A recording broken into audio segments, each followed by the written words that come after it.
Pero cuando pensamos en la historia de Éxodo, debemos de reconocer que es una historia importante para el pueblo de Israel.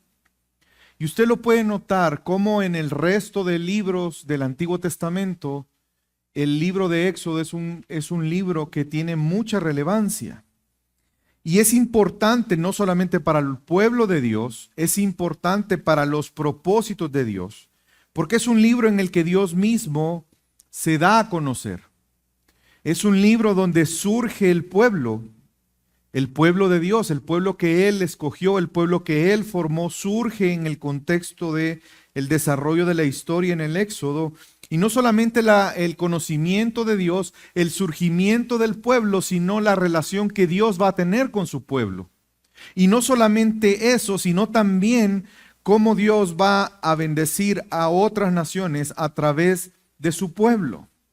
Y vemos que no solamente forma al pueblo y Dios se revela a su pueblo, sino que también en el libro de Éxodo, hermanos, encontramos las formas en que Dios está estableciendo para tener comunión con ese pueblo. Vemos que Dios ha establecido cómo su pueblo va a tener relación con Dios. Y la salvación que nosotros vemos en el libro de Éxodo, y si bien es cierto, es importantísima, pero tenemos que entender que esa relación de salvación es en un contexto de la relación que Dios quiere tener con su pueblo. Dios está restableciendo parcialmente sus propósitos para los hombres desde la creación. Si usted recuerda, Dios creó al hombre y Dios creó al hombre con la intención de relacionarse con él. Por eso dice la Biblia que al crear Dios al hombre, creó Edén, ¿se recuerda? Y dice la Biblia que Dios puso al hombre en Edén, porque Edén es un lugar importante, porque era el lugar donde Dios había establecido para tener comunión con el hombre. Pero el hombre pecó, y cuando el hombre pecó, la relación con Dios se rompió. El hombre dejó de tener comunión con Dios. Por eso es que si usted recuerda, cuando Adán y Eva pecaron, Dios los saca del Edén, ¿se recuerda? Porque esa relación que se daba en el contexto del Edén se había roto. Y se rompió porque el hombre no cumplió el pacto. Dios le dijo que de todo árbol podían comer, menos de uno.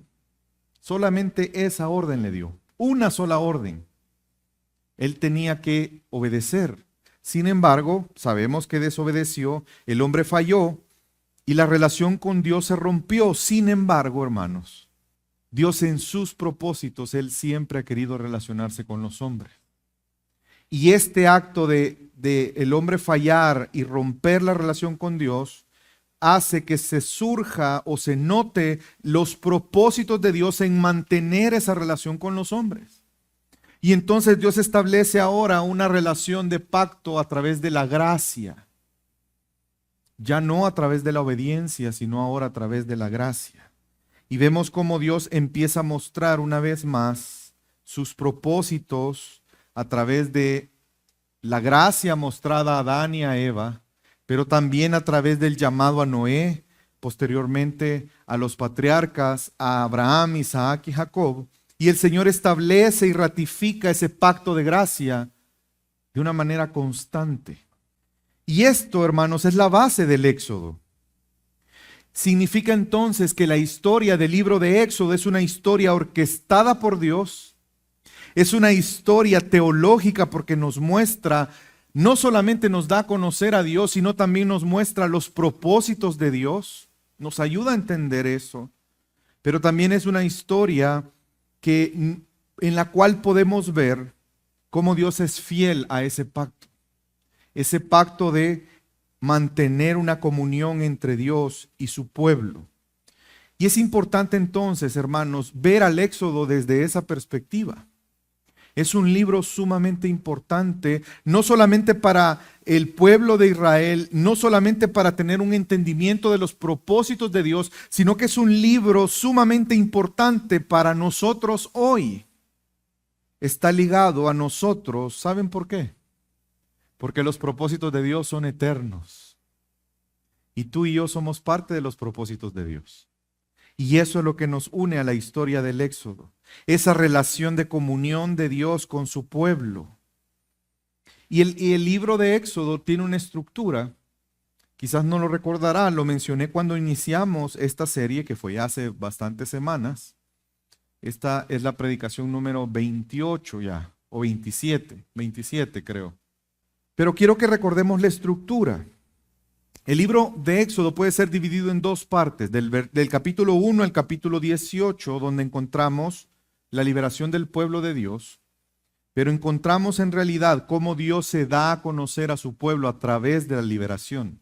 La liberación es una forma en que Dios se da a conocer a su pueblo. Y eso lo encontramos en el capítulo 1 hasta el capítulo 18. En la primera parte, gran parte es que Dios se da a conocer en la liberación a su pueblo en el capítulo 1 al 18, y la otra gran parte es Dios estableciendo las condiciones de esa relación de pacto. Dios saca al pueblo, lo libera para tener una relación con él, pero luego Dios va a enseñarle al pueblo cuáles son las condiciones en las que Dios se va a relacionar con su pueblo. Y nosotros vamos a subdividir esta segunda parte en dos partes que Dios se da a conocer a través de la relación de pacto, que es el capítulo 19 al 24, y cómo Dios se da a conocer a través de habitar en medio de su pueblo, del capítulo 25 al 40. ¿A dónde estamos en este momento en la serie, hermanos? Terminamos el capítulo, significa que hemos llegado y hemos concluido a la primera parte del libro. Y yo no quería avanzar sino antes hacer un recuento de algunas cosas importantes de esta primera parte. Es decir, desde el capítulo 1 hasta el capítulo 18. Ya les vi a algunos con cara de aflicción. No vamos a leer los 18 capítulos, no se preocupe. Sino vamos a recordar algunas cosas importantes antes de seguir adelante. El título del sermón en esta mañana es Salvados para una relación de pacto. Salvados para una relación de pacto. Y como yo les decía antes, y como lo hemos visto en lo que va de la serie, esto tiene una relación con nosotros. Y yo espero, hermanos, que el recuento que vamos a hacer hoy nos anime a vivir en esperanza y devoción, porque Cristo nos salvó cumpliendo su pacto fielmente. Que podamos cada uno de nosotros vivir en este mundo con esperanza y con devoción. ¿Por qué?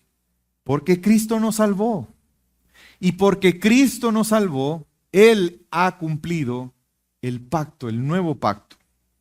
El primer punto en esta mañana es que Dios se ha revelado en la salvación y esta tiene un propósito, es que le conozcan. Dios se ha revelado en la salvación para que su pueblo le conozca. Creo que el aspecto más importante del libro de Éxodo no es la salvación en sí misma. Muchas veces el Éxodo es tratado como un libro que su punto principal es la liberación. Y si bien es cierto, es uno de los puntos principales, de hecho el libro por eso se llama Éxodo, pero en realidad esa liberación tiene un propósito más grande. Y es la relación de pacto que Él quiere hacer con su pueblo. Y para tener esa relación de pacto, el pueblo en primer lugar necesita conocerlo.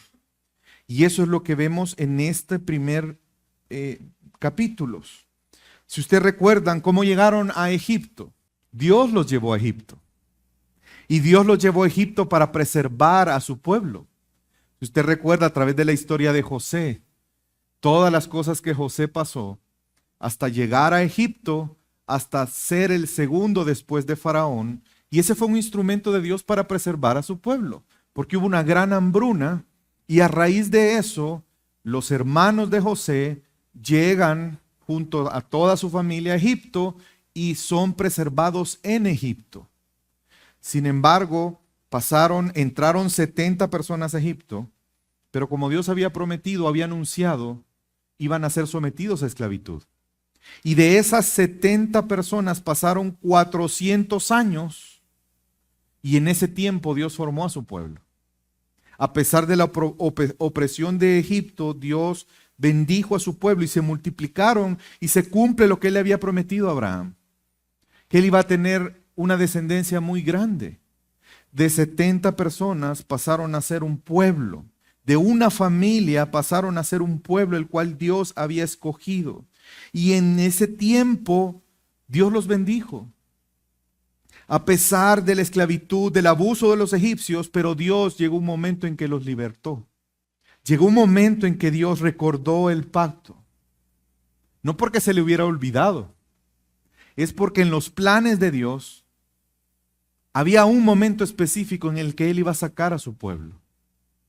Y quiero que recordemos Éxodo capítulo 6 y vemos cómo Dios muestra su fidelidad al pacto en el versículo 2, Éxodo 6, versículo 2. Continuó hablando Dios a Moisés y le dijo: yo soy el Señor. Y me aparecí a Abraham, a Isaac y a Jacob como Dios Todopoderoso. Fíjense, Dios se mostró a los patriarcas como el Todopoderoso. Pero los patriarcas no conocieron a Dios de la forma en que Dios quería que su pueblo le conociera. Y sigue diciendo: mas por mi nombre, el Señor, depende de la versión que usted esté leyendo, probablemente diga Jehová, no me di a conocer a ellos. También establecí mi pacto con ellos, de darles la tierra de Canaán, la tierra donde peregrinaron. Y además he oído el gemido de los hijos de Israel, porque los egipcios los tienen esclavizados, y me he acordado de mi pacto. ¿Por qué Dios los va a sacar de Egipto? Porque Dios escucha el clamor del pueblo. Porque Él se acordó del pacto. Porque Él llegó el momento en que su pacto tendría que avanzar y continuar su propósito por medio de la relación de pacto. La liberación, hermanos, solo es un medio para que se cumpla el propósito del pacto. Dios quiere tener comunión con los hombres, pero es a través de un pacto. Y vemos que Dios está comenzando a avanzar en el cumplimiento del pacto. Pero para eso primero tenía que liberarlos.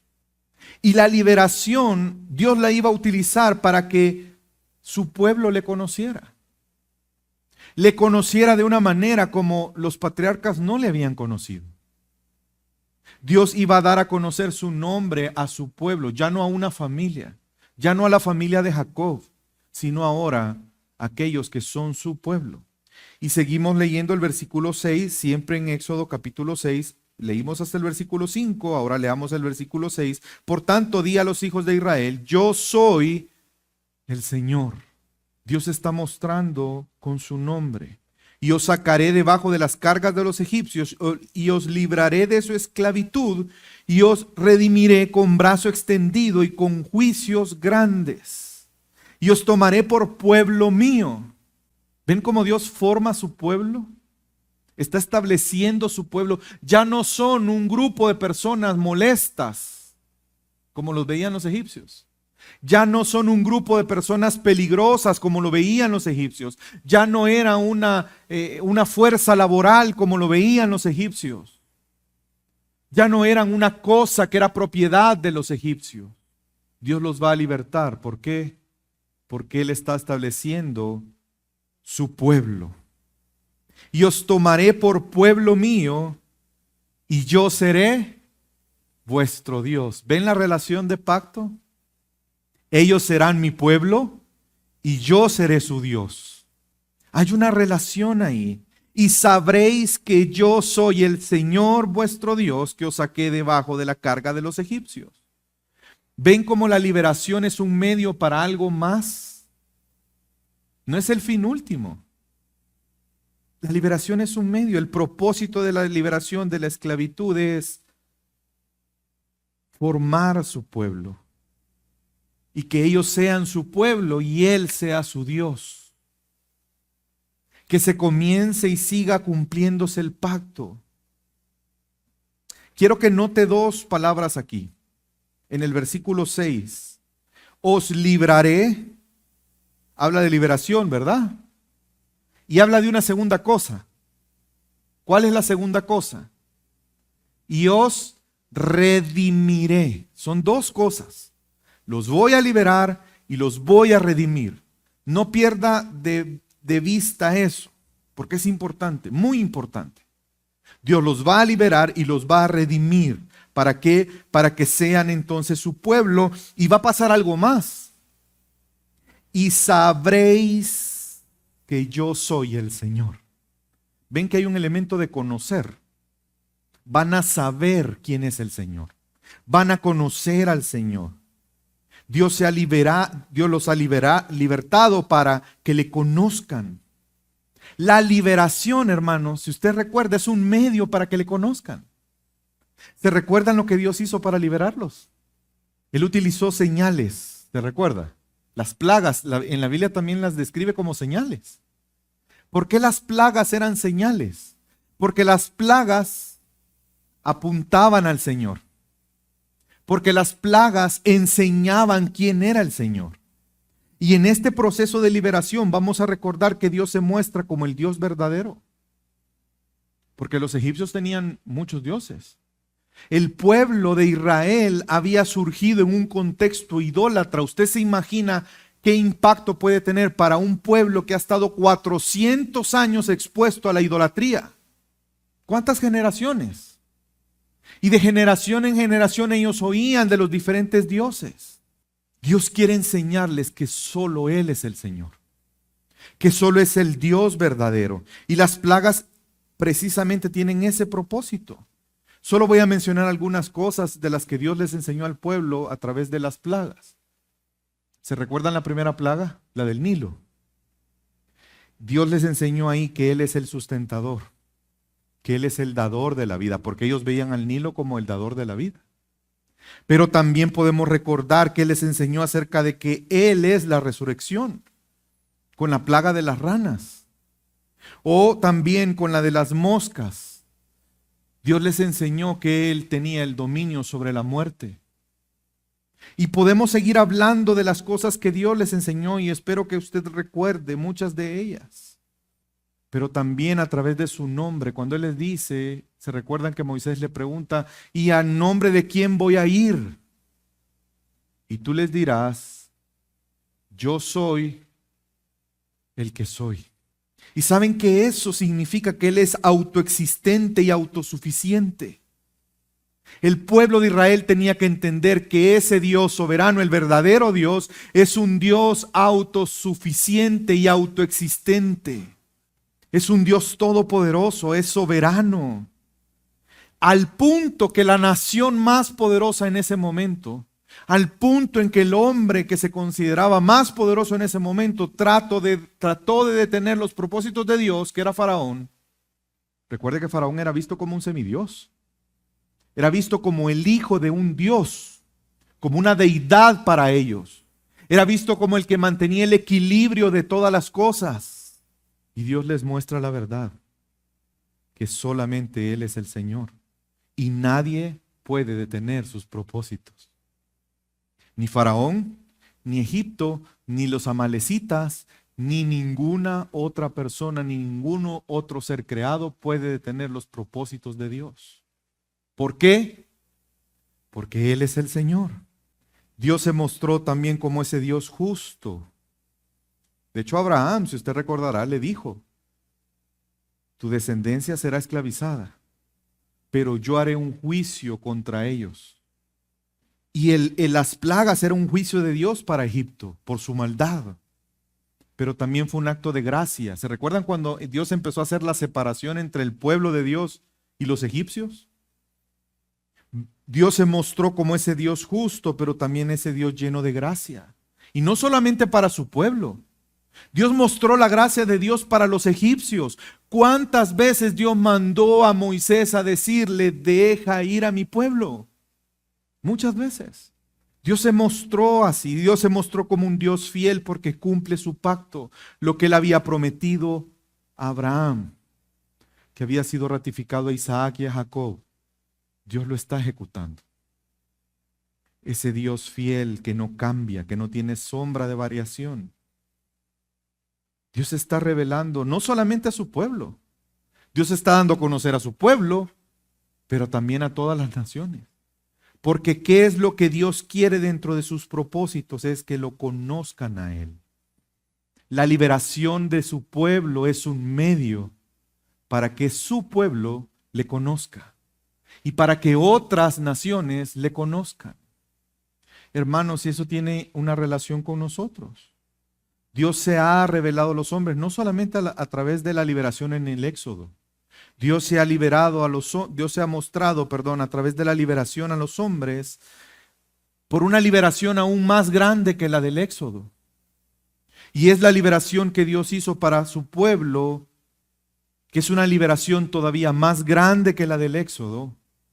Y lo hizo a través de un libertador que es más grande que Moisés, que su nombre es Jesús. Y ahí entramos nosotros en la historia. Jesús es el libertador más grande y extraordinario, hermanos, por el cual tú y yo estamos aquí hoy, adorando a Dios. Tú y yo disfrutamos de la libertad que tenemos en Cristo. Y Pablo le recuerda esto a la iglesia de Colosa. En la carta a los Colosenses, capítulo 1, versículo 13 y 14, porque Él nos libró. Hermanos, Jesús nos libró. Él nos libró del dominio de las tinieblas y nos ha trasladado, nos sacó del reino de las tinieblas y ahora nos ha hecho parte del reino de su Hijo amado. Dios nos libertó a través del libertador. ¿Se recuerdan las dos palabras que les dije que tuvieran en mente? En el Éxodo, de la promesa que Dios le hizo a su pueblo. ¿Cuáles eran? Liberación y redención. Mire lo que dice Pablo aquí en Colosa, a la iglesia de Colosa. Porque Él nos libró del dominio de las tinieblas y nos trasladó al reino de su Hijo amado, en quien tenemos redención, libertad y redención. La historia de Éxodo simplemente anunciaba una liberación más grande. Moisés como libertador anunciaba un libertador más grande. El propósito que vemos en el Éxodo es parte de un propósito más grande. Y es que Dios quiere tener una relación de pacto con los hombres. Pero para eso tiene que libertarlos de todo aquello que les impida adorarle a Él. Tiene que quitar todo aquello que rompe la relación con Él. Por eso, el perdón de los pecados. En quien tenemos redención, 2 puntos, el perdón de los pecados. Él es la imagen invisible del Dios invisible, el primogénito de toda creación. ¿Se da cuenta cómo es el mismo sentido? Dios liberó al pueblo en el Éxodo porque quería que le conocieran. Quería mostrarse a su pueblo quién es Él. El pueblo de este tiempo, nosotros, hermanos, hemos sido librados del dominio de la esclavitud del pecado. Hemos recibido la redención, el perdón de nuestros pecados. Pero también hemos conocido a Dios de una manera que antes no le conocían. ¿Por qué?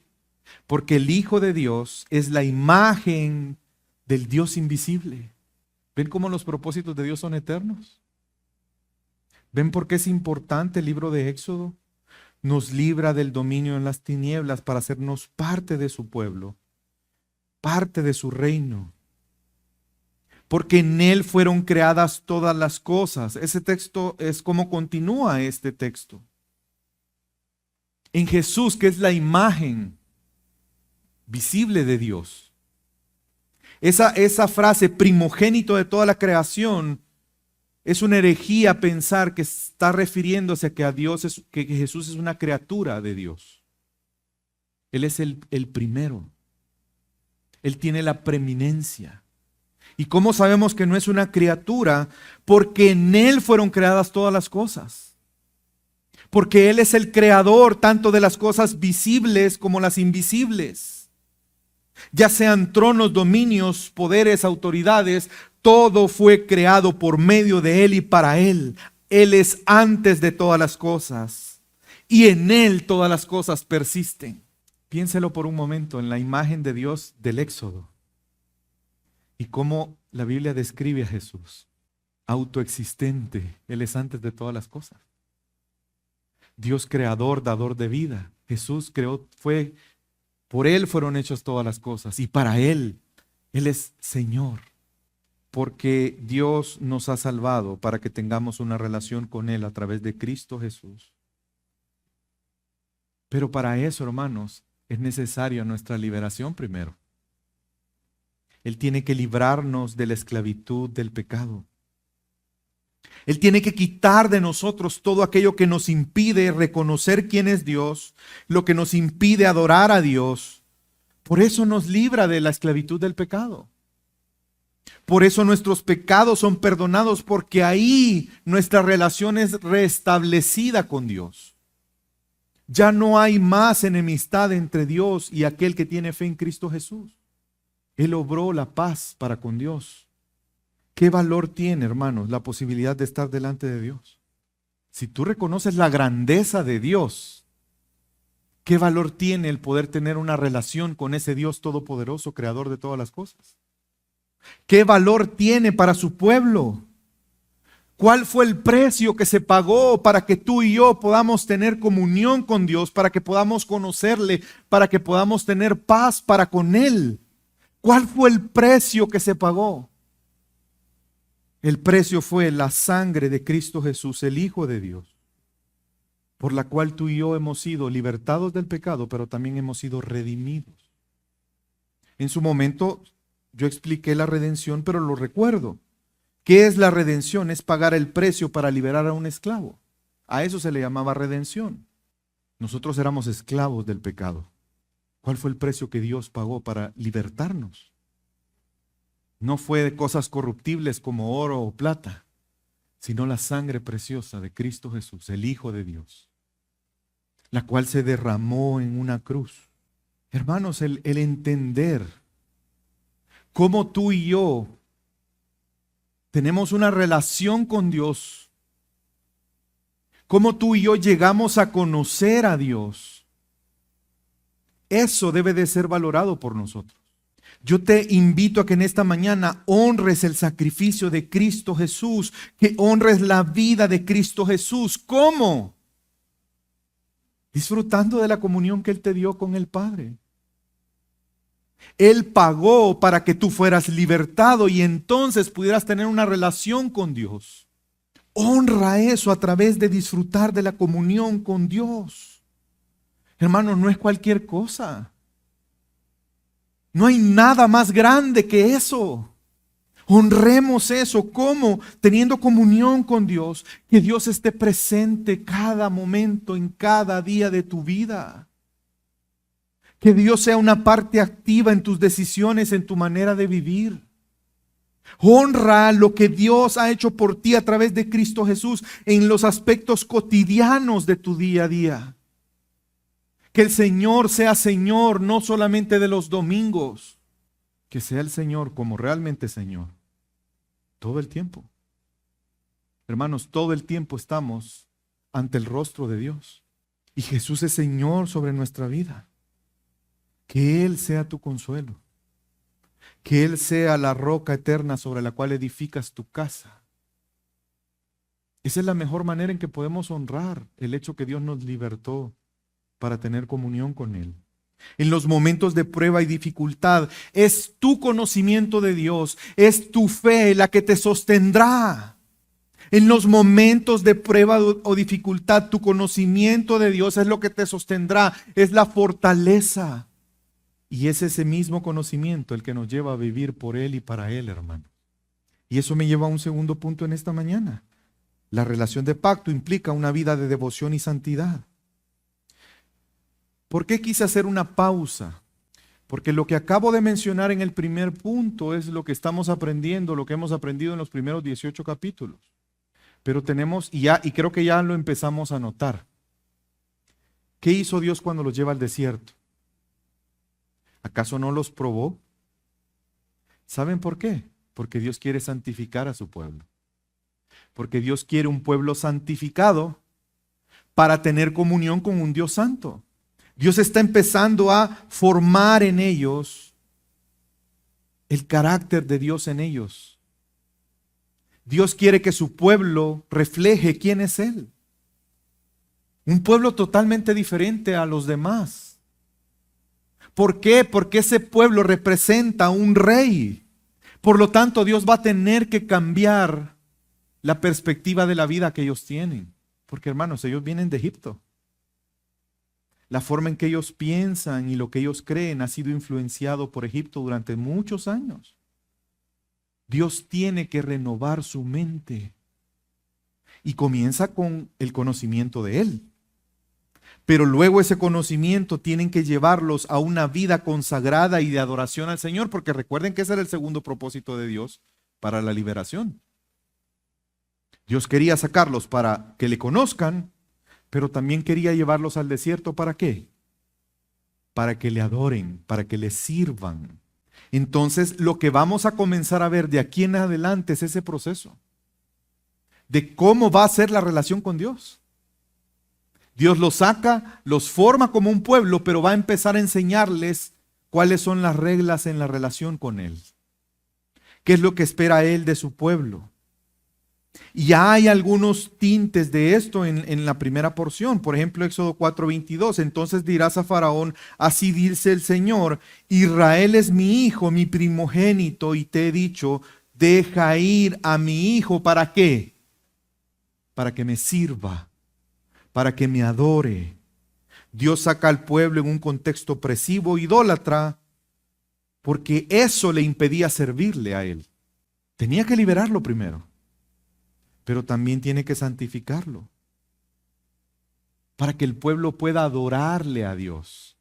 Servir esa adoración, Dios librará y ha comenzado ese proceso de santificación para que le adoren. Y la prueba es parte de eso. Pasaron hambre, tuvieron sed, pero si ustedes recuerdan, la narrativa nos dice que fue Dios. Bueno, y de hecho más adelante en Deuteronomio también lo dice. En un salmo también habla de por qué Dios los hizo pasar hambre y sed, para probarlos, porque Dios quiere santificarlos.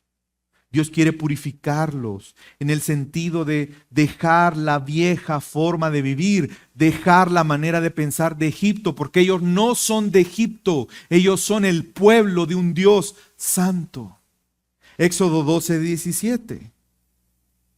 Guardaréis pues la fiesta de los panes sin levadura, porque en este mismo día saqué vuestras huestes de la tierra de Egipto. Por tanto, guardaréis este mandamiento perpetuamente por vuestras. ¿Se recuerdan que la fiesta de los panes sin levadura era una representación de que ellos habían sido libertados de la contaminación de Egipto? ¿Se recuerdan? ¿Por qué? Porque Dios quiere tener una relación de pacto, pero en santidad con ellos. Y vamos a comenzar a ver lo que Dios va a hacer en el desierto para santificar, para purificar, para mantener esa relación de pacto. Hermanos, nosotros de igual manera en Cristo Jesús ya fuimos libertados por el pecado, del pecado, amén. Ya somos parte del pueblo de Dios, pero el Señor quiere que también Él nos ha purificado en Cristo para que vivamos una vida sin contaminación. ¿Por qué tú y yo no celebramos la fiesta de los panes sin levadura? Porque ya fuimos limpios de la contaminación del pecado en Cristo Jesús. Pero hermanos, si ya fuimos limpios de la contaminación del pecado, ¿qué creen que Dios espera de nosotros? Que vivamos en congruencia, que vivamos en santidad. Nos ha dado su palabra, la palabra de Dios nos santifica. Y aunque vivimos en este mundo de maldad, somos guardados de la maldad, somos apartados para Dios. Su palabra nos santifica.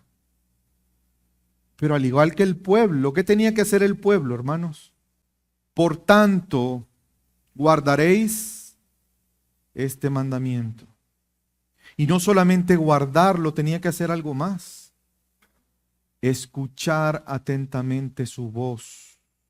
Hermanos, ¿cómo la palabra de Dios nos santifica?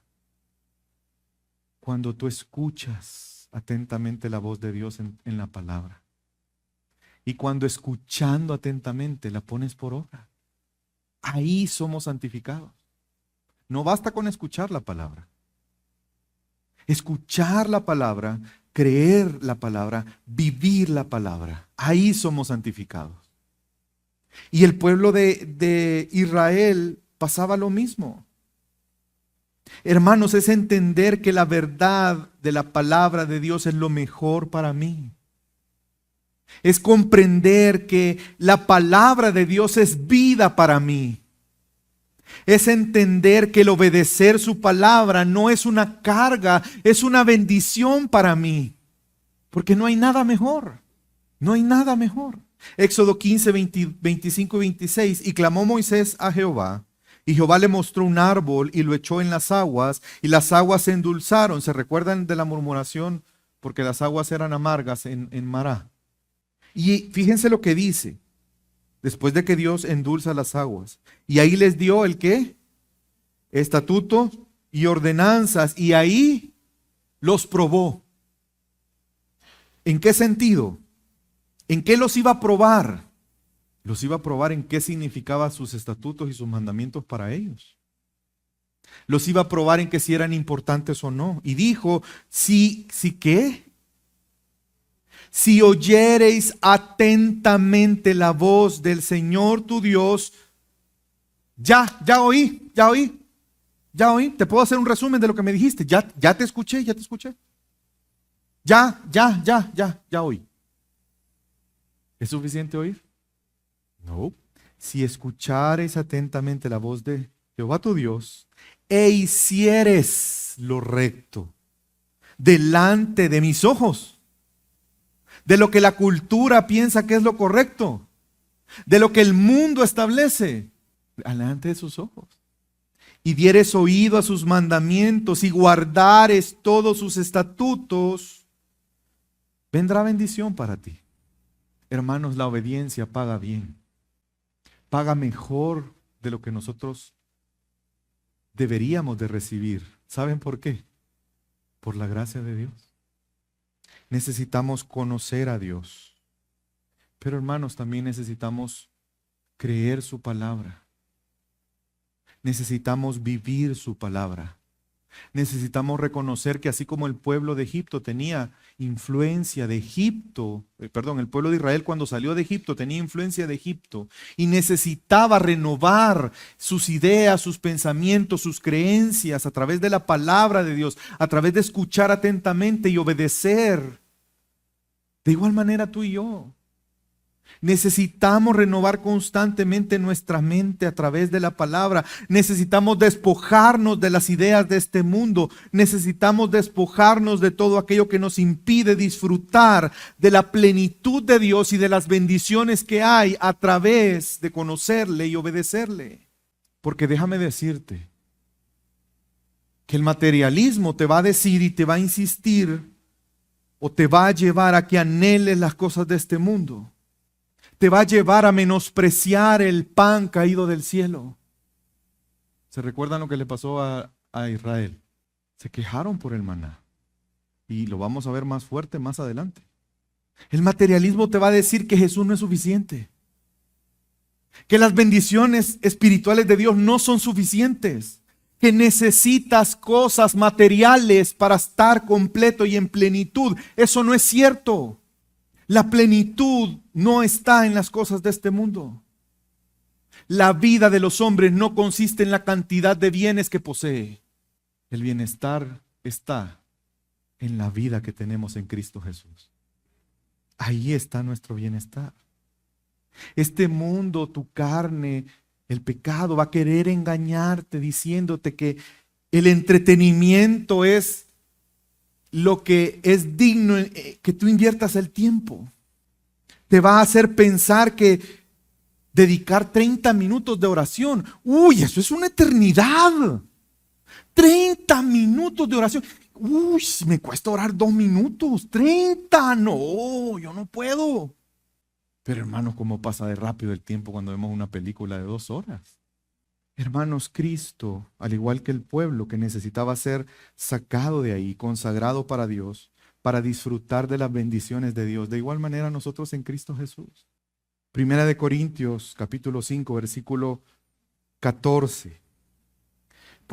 Segunda de Corintios. Pues el amor de Cristo nos apremia, habiendo llegado a esta conclusión que uno murió por todos, por consiguiente todos murieron y por todos murió, para que los que viven ya no vivan para sí, sino para aquel que murió y resucitó por ellos. De esta manera que nosotros de ahora en adelante ya no conocemos a nadie según la carne, aunque hemos conocido a Cristo según la carne, sin embargo, ahora ya no le conocemos así. De modo que si alguno está en Cristo, nueva criatura es. Las cosas viejas pasaron, he aquí, todas son hechas nuevas. Hermanos, no hay una mejor noticia que esta. Por favor, no veas el vivir sometido a la voluntad de Dios como un castigo. No hay nada mejor que eso.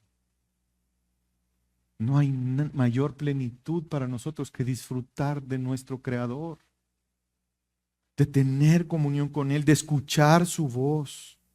La buena noticia es que por la fe en Cristo Jesús, su amor nos ha atrapado de tal manera que Él nos ha dado vida y nos ha dado de su gracia para que ya no vivamos para nosotros mismos. Es lo mejor que nos puede pasar, porque ¿saben qué? Vivir para nosotros mismos es vivir una vida de engaño por el pecado. Vivir para nosotros mismos es una vida de sufrimiento por el pecado. Vivir para nosotros mismos es vivir sin esperanza, temiendo al futuro, temiendo a la muerte, porque vivir para nosotros mismos es una vida sin una verdadera plenitud. Ahora podemos y deseamos vivir para Dios por la obra de Cristo Jesús. Y esto me lleva al último punto en esta mañana, hermanos. En Cristo tenemos certeza y esperanza. No solamente porque ya vemos, el pueblo ya vio la salvación. Tú y yo hemos visto la salvación. Por eso estamos aquí. Pero de cara al futuro, tú y yo tenemos esperanza. A diferencia de los egipcios, a diferencia de los amalecitas, a diferencia de todos esos pueblos, eran pueblos que vivían en incertidumbre hacia el futuro. Pero el pueblo de Dios sabía que Dios es fiel y que Él va a cumplir sus propósitos. Y que ese Dios fiel es bueno en gran manera. Y algo que nos muestra el Éxodo que anticipa nuestra historia. ¿Saben que hay algo bien interesante en el Éxodo que no muchas veces se nota? Y es que Dios estableció un principio, que el libertador vive lo que el pueblo va a vivir. El libertador anticipa lo que el pueblo va a vivir. Y veamos rápidamente un cuadro que les traigo para que sea más rápido. En Éxodo 2, Moisés nace como esclavo de Egipto, sufre opresión y persecución, Faraón intenta asesinarlo, ¿se recuerdan? De igual manera, ese pueblo cuando sale, ¿se recuerdan qué hace Faraón? Lo empieza a perseguir para querer asesinarlo. Vemos que Moisés es llevado al agua y es rescatado cuando nace. ¿Qué pasó cuando Egipto empezó a perseguir a Israel? ¿A dónde fue llevado? Al Mar Rojo. Y a través del Mar Rojo fue salvado. Vemos que Moisés escapa ¿hacia dónde? Hacia Madián y hacia el Sinaí. De hecho, la zarza es en Sinaí. ¿Y hacia dónde es llevado el pueblo después que escapa de Egipto? Dios se aparece a Moisés en el Sinaí. Todavía no hemos llegado ahí, pero ya pronto vamos a ir ahí. Dios se aparece a su pueblo en el Sinaí. Moisés duda y vacila, pero Dios se mantiene fiel, ¿se recuerdan? Con todas las excusas, es que yo soy tartamudo, es que no sé qué, que no sé cuánto. Dios se mantuvo fiel. ¿Qué hace el pueblo cuando sale de la esclavitud? ¿Acaso no hay duda, incredulidad? ¿Ven cómo hay una intencionalidad de parte de Dios? Moisés tuvo que vivir primero y después el pueblo vive lo que Moisés vivió. Hermanos, ese es un principio que en teología se llama, para nosotros hoy, la doctrina de la identificación con Cristo. Porque Jesús vivió lo que tú y yo somos llamados a vivir hoy en Él. Esta doctrina sostiene que los creyentes estamos unidos a Cristo. Pero esa unión con Cristo implica que estamos unidos a Él en su vida, en su muerte, en su resurrección, en su santificación y en su glorificación, hermanos. ¿Tú quieres ver tu futuro? Ve a Cristo. Eso es lo que nos espera. ¿Dónde está Jesús ahora? Con el Padre. ¿Cuál es el futuro que nos espera? Estar con Él. Él fue glorificado para ir a donde el Padre. Tú y yo seremos glorificados para ir para el Padre. Pero esto implica, hermanos, que debemos de identificarnos con Cristo en su forma de vivir también. Porque Dios nos pide santidad, porque Él se santificó. Es más, Él dijo, yo me santifiqué para que ustedes puedan ser santificados en mí. Gálatas 2:20, ya no vivo yo, sino que ahora Cristo vive en mí. Lo que vivo en la carne, fíjense lo que dice, lo que vivo en la carne lo vivo en la fe del Hijo de Dios, el cual me amó y se entregó a sí mismo por mí. Él se entregó para que ya no vivamos para nosotros mismos, vivamos para Él. Colosenses capítulo 3, versículo 1 en adelante. Si pues habéis resucitado con Cristo, buscad las cosas de arriba. ¿Quién de aquí ya resucitó? Ya, pero todavía no. ¿Verdad? Todavía no, pero estamos seguros que vamos a resucitar. ¿Por qué? Porque Jesús resucitó. Y como Él resucitó, buscad las cosas de arriba, donde está Cristo sentado a la diestra de Dios. Poned la mirada en las cosas de arriba, no en las de la tierra. ¿Por qué? Porque habéis muerto. ¿Ven la doctrina de la identificación con Cristo? Ya morimos a nosotros mismos, morimos a este mundo. Y vuestra vida está escondida con Cristo en Dios. Cuando Cristo, vuestra vida, se manifieste, entonces vosotros también seréis manifestados con Él en gloria. Por eso le esperamos. Por eso anhelamos su venida. Porque seremos glorificados con Él, hermanos. Porque esa relación de pacto en el cual Dios ha querido tener una relación íntima con su pueblo se consumará cuando seamos glorificados y estemos eternamente con Él. Este pasaje resalta la necesidad que tenemos de identificarnos con Cristo y ver en Él nuestra esperanza, hermanos. Y quiero terminar con Primera de Juan, capítulo 2, versículo 4 al 6. Pablo está escribiendo a la iglesia y les dice, el que dice, yo le conozco y no guarda sus mandamientos, el tal es mentiroso y la verdad no está en él.